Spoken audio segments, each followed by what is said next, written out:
The founder of Afe Babalola University of Ado-Ekiti, ABUAD'll, Aare Afe Babalola, has said the university will continue to admit students below the age of 18. The elder statesman stated this on Thursday while speaking with journalists in Ado-Ekiti, Ekiti State capital.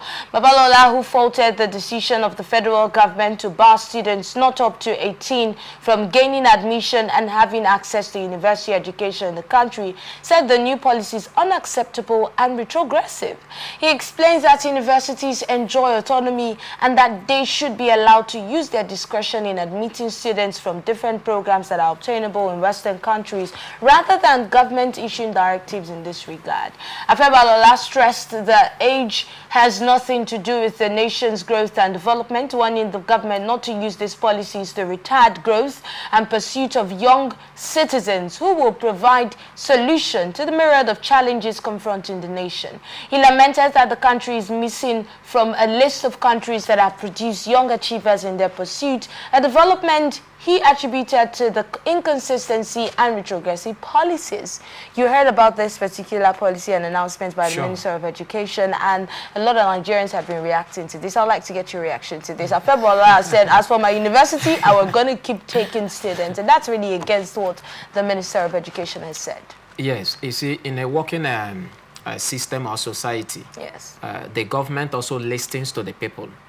Nobody is above a mistake or proposing a policy that is anti-democracy or anti-the people. Let me use that word. It can happen, but if it is if it's in a situation or in a society where you have a listening government, once that is done, the government should be able to retrace her step back and then do the needful. What do you expect me to say? That in this particular point in time where technology is ruling the world, knowledge is increasing, and then Nigeria wants to come up with a policy that is retrogressive, just like the Baba said, not just retrogressive, a policy that is degrading. I shouldn't subscribe to that. So you think the policy is actually degrading and retrogressive? Sure, it is. In what way? By putting a ban, only students from 18 years and above will be qualified or are qualified to gain admission into Nigerian higher institution. For me, that's age is something that shouldn't come into place here.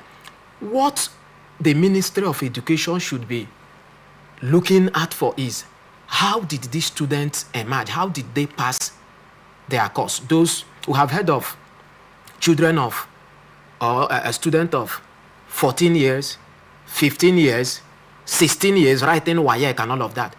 Just go back and check.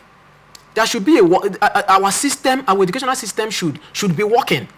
Ask yourself, did this child actually sit for WAEC or NECO?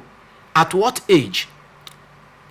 Was the child in SS1 or SS2 before he or she sat for the exam? And if the child actually sat for the exam and passed, the next thing I expect the educational sector, the practitioners there should do, is to now set for those underage. Let it not be that somebody wrote this exam for them. And if actually somebody wrote the exam for them, don't we have supervisors? Where were the invigilators during the exams? That somebody will now have to write for a student below the age of maybe... Our kids are very smart now. That is the point I'm trying to make. Smart. I run a program. I have an ICT unit, and believe me, I prefer teaching children from 9 years to 18 or 20 years. I'm telling you, I prefer teaching them, exposing them to ICT. Once you see people of 20-something, they are already encumbered, they are already engrossed with so much activities. Then you talk about those 30-something, my goodness, you will regret why you even admitted them for training. Because of what? Because of distraction. Distraction. Okay. You keep repeating a particular thing. They expect you to hold their hand, control the mouse with their hand. But a child, you just explain how to handle the mouse, and the child holds the mouse and start operating. If I'm teaching children, I can sit on my table and I'm explaining to them. They will be. As you're talking, they are demonstrating.